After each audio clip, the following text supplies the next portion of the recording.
Long before he was a spiritual philosopher or reclusive painter, Jim Carrey was Hollywood's elastic meteor, too bright, too fast, and impossible to ignore.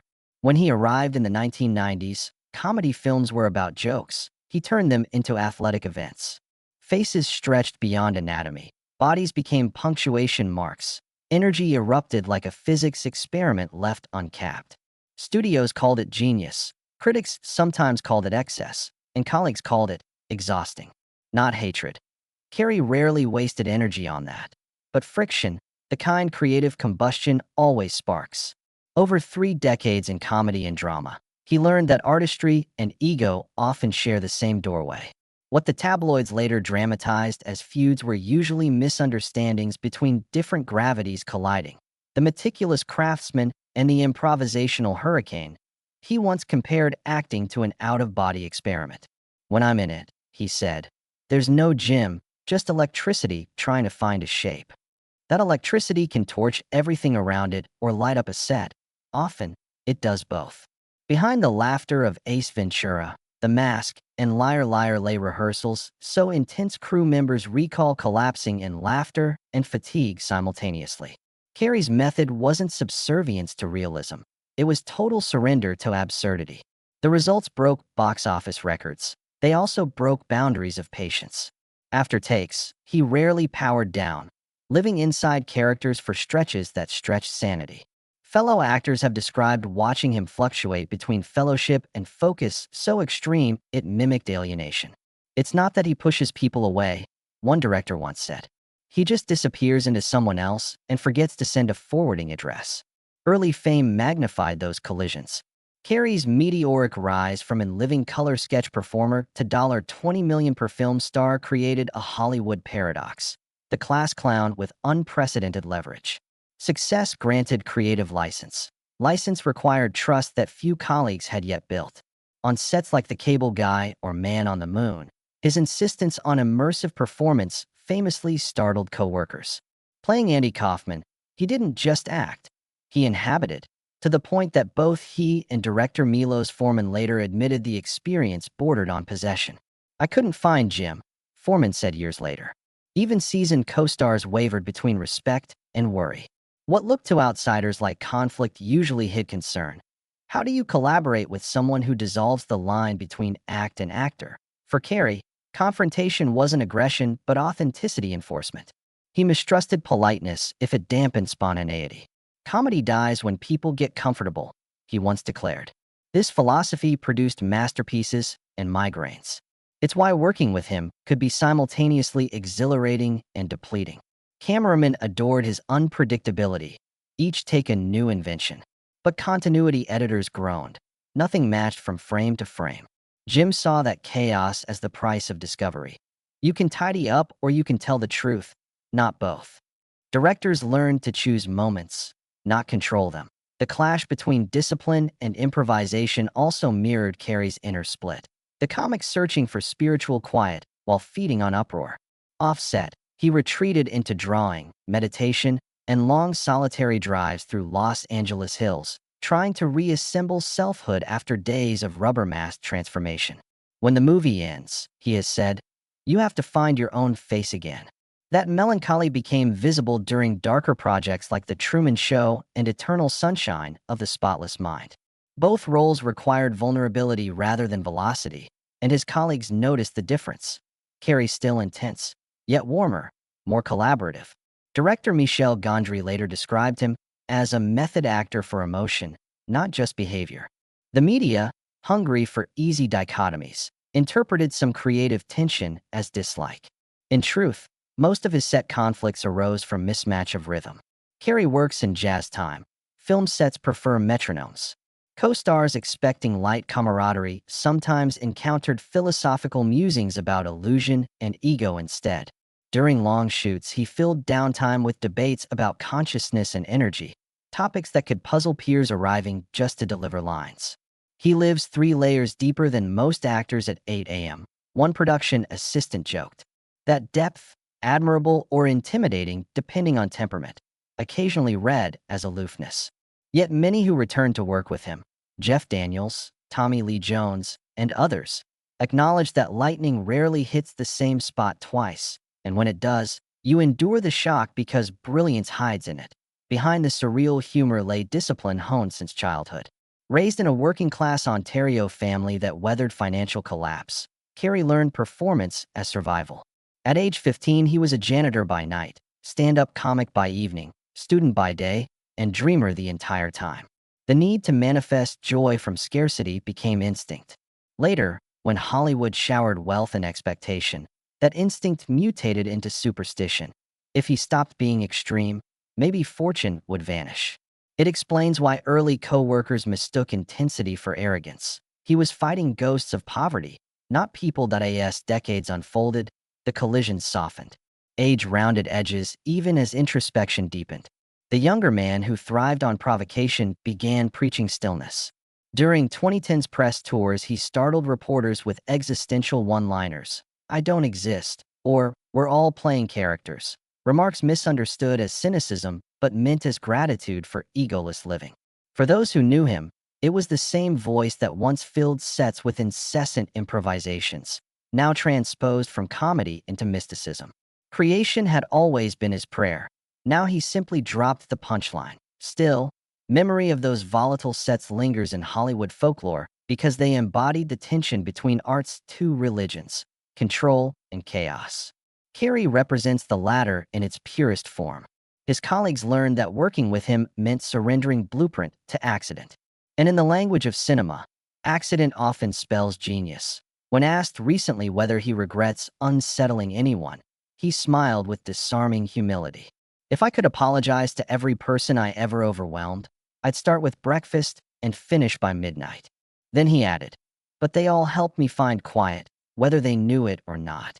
It's a mea culpa drenched in evolution. The class clown's benediction to those who shared the arena. In hindsight, what fans mistook as rivalry reveals a man investigating truth through contradiction.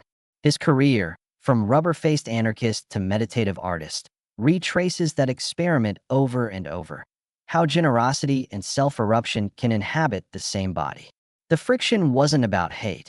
It was proof that collaboration, like comedy, only lives in tension. The years after The Truman Show rearranged Jim Carrey's interior landscape.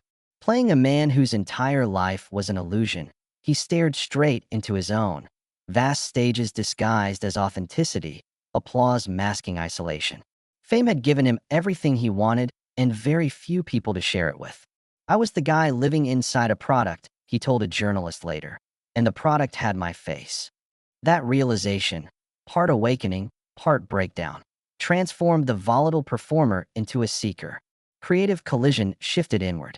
He no longer battled co-stars. He wrestled ego itself. In the early 2000s, that introspection produced some of his richest performances. Eternal Sunshine of the Spotless Mind demanded restraint so delicate it felt like rebellion against his earlier elasticity. Colleagues recall how quietly he moved around set, a contrast to the cacophonous Jim they remembered. Director Michel Gondry observed, "He found emotion in the spaces he used to fill with jokes." It became an unintentional dialogue with his past selves, chaos meeting calm. Yet even then, discipline occasionally clashed with old instincts. Scenes would unravel as spontaneity leaked through. Then he'd reset, apologetic, focused. "I've spent a career being everything to everyone," he confessed between takes. "And now I'm trying to be nothing for a minute." That paradox became his new method, performing sincerity by receding. Such restraint didn't erase eccentric impulse. It recalibrated it. On Yes Man and I Love You, Philip Morris, Cruise witnessed the compassionate version of Carrey's experimentation. He still improvised relentlessly, but used it to empower partners rather than overwhelm them. "He throws trust at you like a beach ball," co-star Ewan McGregor said. "If you drop it, he just tosses another." Years earlier, that unpredictability had intimidated colleagues.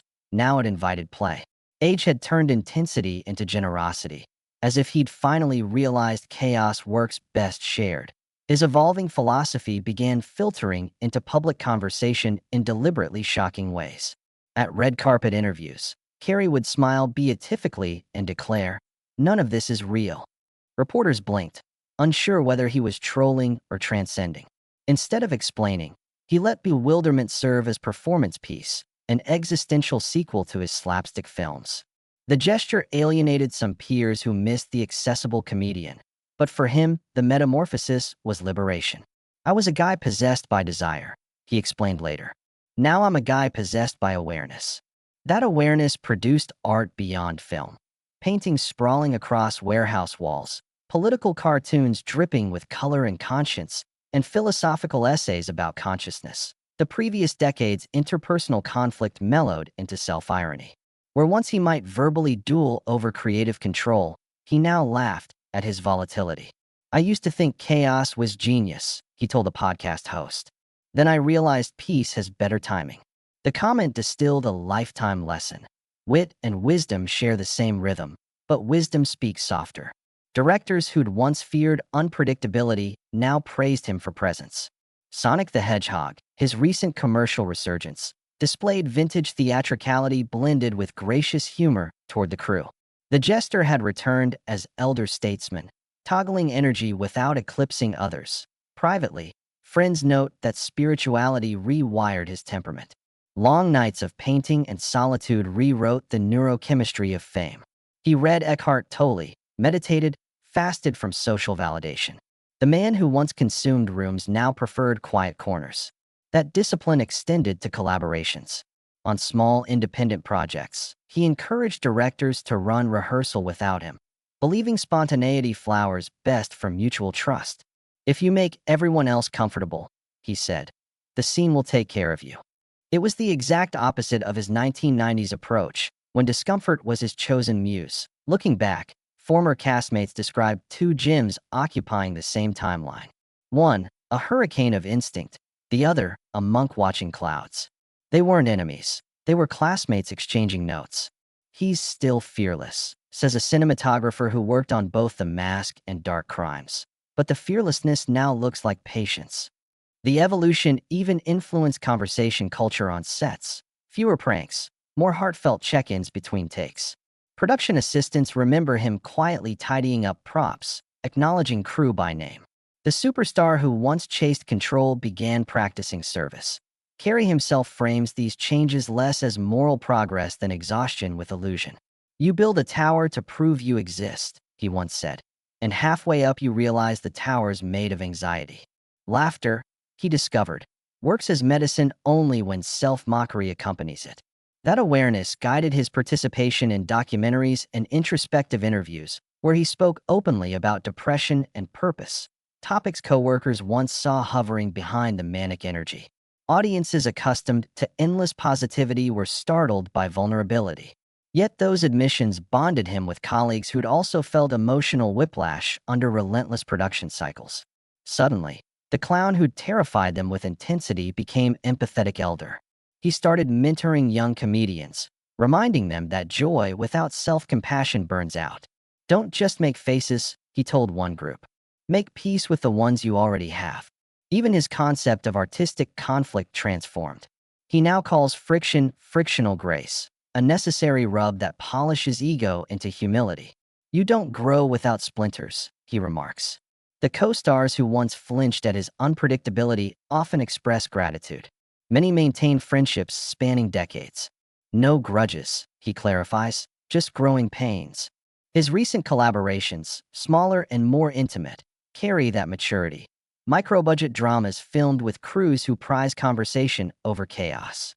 Whether acting, painting, or philosophizing, Carrey treats creation as collaboration with the universe rather than conquest of it. Public fascination sometimes mistakes this gentleness for retreat. In reality, it's redirection. He describes his Hollywood life as an apprenticeship in empathy. Where some veterans chase relevance through nostalgia, he pursues invisibility through surrender. Photographers still hunt him, yet he humbly jokes, "They can't capture me. I've turned into light." That blend of humor and mysticism captures his essence. The Joker explaining transcendence without irony. Within that paradox lies reconciliation with the industry he once unsettled. Rumors of resentment have dwindled. Respect, even reverence, replaced them. Younger performers cite him as emotional blueprint. Proof that artistic extremes can lead toward consciousness, not destruction. Directors note that his improvisational style, once viewed as chaos, pioneered the authenticity modern comedy films now cherish. Practitioners of no-script, creative processes from Judd Apatow to modern improv troupes borrow the elasticity he embodied. When asked if he misses the loud decades of blockbusters and controversy, Carrey smiles. "It was beautiful madness," he says, "but madness wears you out." He doesn't condemn his past, he integrates it, a recurring motif in his interviews. Redemption for him is not apology but assimilation, acknowledging that volcanic drive built the platform on which serenity could stand. "You can't renounce a mountain you climbed," he notes. "You just learn to sit at the top quietly." That serenity marks his later life collaborations. During voiceover sessions, he addresses engineers by name, cracks jokes at his own expense, and ends each day reminding everyone to hydrate. A small, parental rhythm replacing spectacle. Crew members trade stories not of chaos, but kindness. Gifts of art prints, spontaneous pep talks, thank you texts weeks after wrap. This is the mature version of creative collision, no longer destructive but magnetic, drawing others toward authenticity's warm field.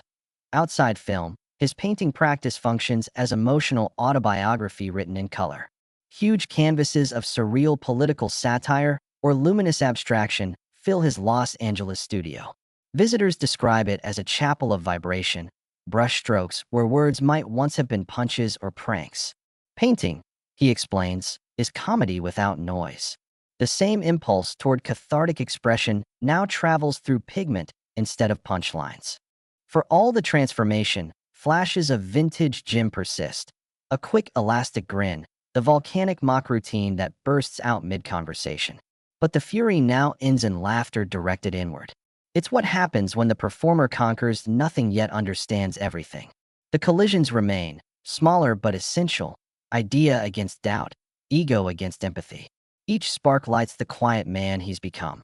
What happens when the loudest man in the room learns to whisper? In Jim Carrey's case, the sound became symphonic. The same creativity that once erupted as slapstick now flows outward as philosophy. At 60 plus, Carrey moves through life more like a painter monk than a megastar, half witness, half warning. The roar of 1990s fame has receded, replaced by reflection about its cost and its gift. "I got what everyone chases, a self," he said recently. "And then I had to figure out what to do with all that attention." The answer, it seems, is to give it away. Carrey spends long stretches in his studio surrounded by canvases the size of movie screens. Bright chaos, apocalyptic clowns, meditating figures, flaming hearts, sprawls across the walls. They mirror the tension that once animated his comedies, the collision between anguish and absurdity. Visitors say the studio hums with quiet concentration, the air heavy with turpentine and forgiveness. When he paints, he listens to silence as though it's an instrument. "Every color starts as noise," he explains, "then it finds harmony." That sentence could describe his entire life. A journey from outrageous noise to emotional harmony that he still undertakes film projects selectively, choosing stories that address vulnerability or transformation. Kidding, his 2018 to 2020 television collaboration with Michel Gondry crystallized the new Jim Carrey. Playing a children's show host wrestling with grief, he delivered tenderness filtered through surreal humor. The existential clown Prince confronting life's brutality. Co-stars recall sets filled not with old-school improvisation, but meditative calm.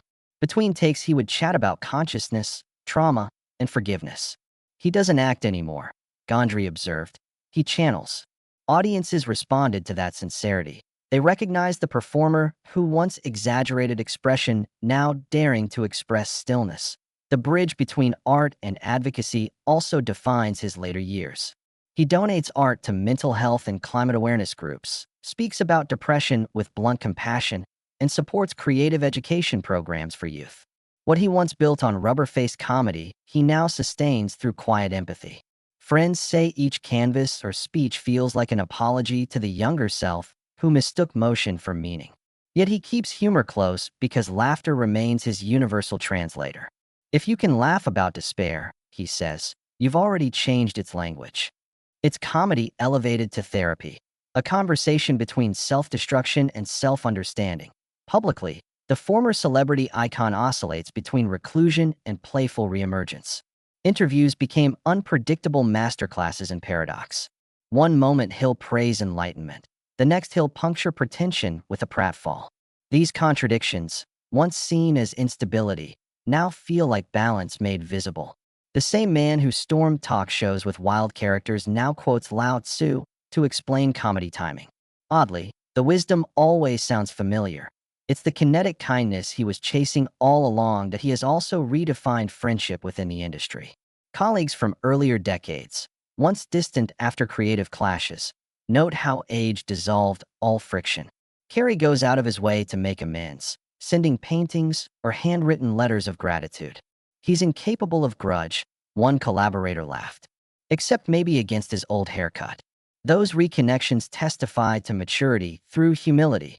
The lightning that once scared people now guides them. Younger comedians cite him as emotional permission, proof that intensity can evolve into introspection without losing its spark. The interplay of spirituality and art underpins his daily rhythm. Mornings begin before sunrise with meditation, prayer, and journaling in looping cursive that mixes jokes and mantras.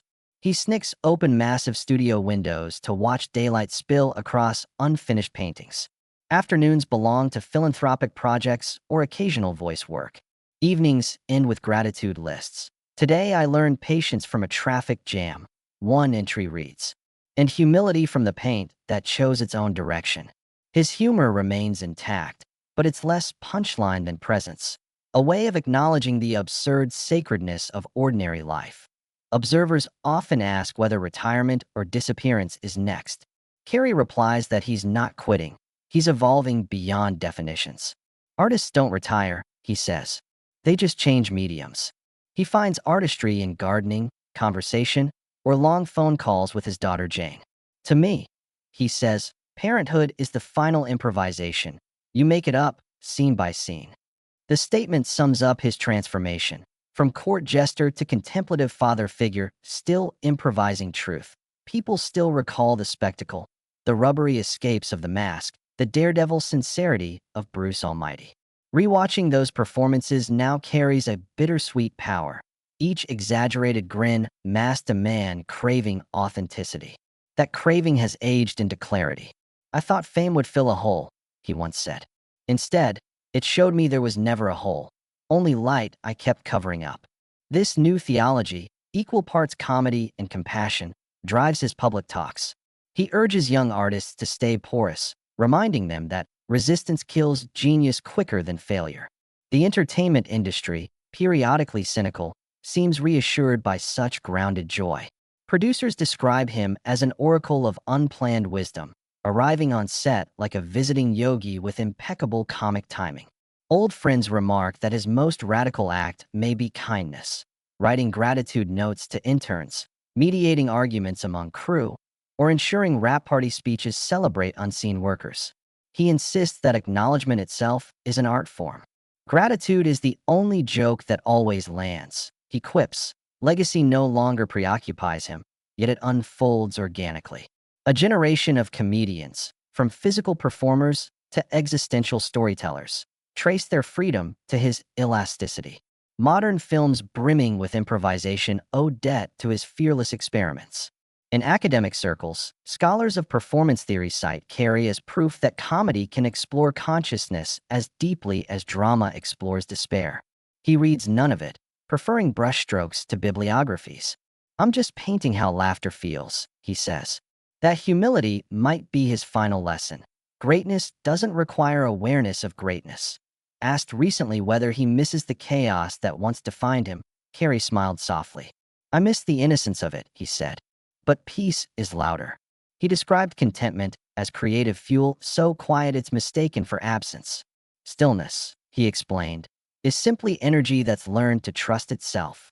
The same could describe the arc of his career, a noise that learned faith. For fans who grew up with his cinematic hurricane, the sight of Carrey at ease is strangely moving. It dismantles the myth that passion must burn to reveal its light. The collisions that once defined him, between discipline and mayhem, ego and empathy, never destroyed him. They refined him into instrument of awareness. Pay attention and you see that every outburst, every awkward interview, every painting and prayer belong to one grand improvisation on being human. When critics talk about the madness that fueled his genius, Carrey now laughs. Madness, he says. I call it love with bad posture. The line lands perfectly, absurd and profound, lighthearted yet resonant. That balance, ultimately, is the secret he's chased since his first pratfall. The ability to make people laugh without losing the lesson inside the laugh. After 30 years of collisions, the comedian has found his still point. And from there, even silence feels funny, wise, and alive.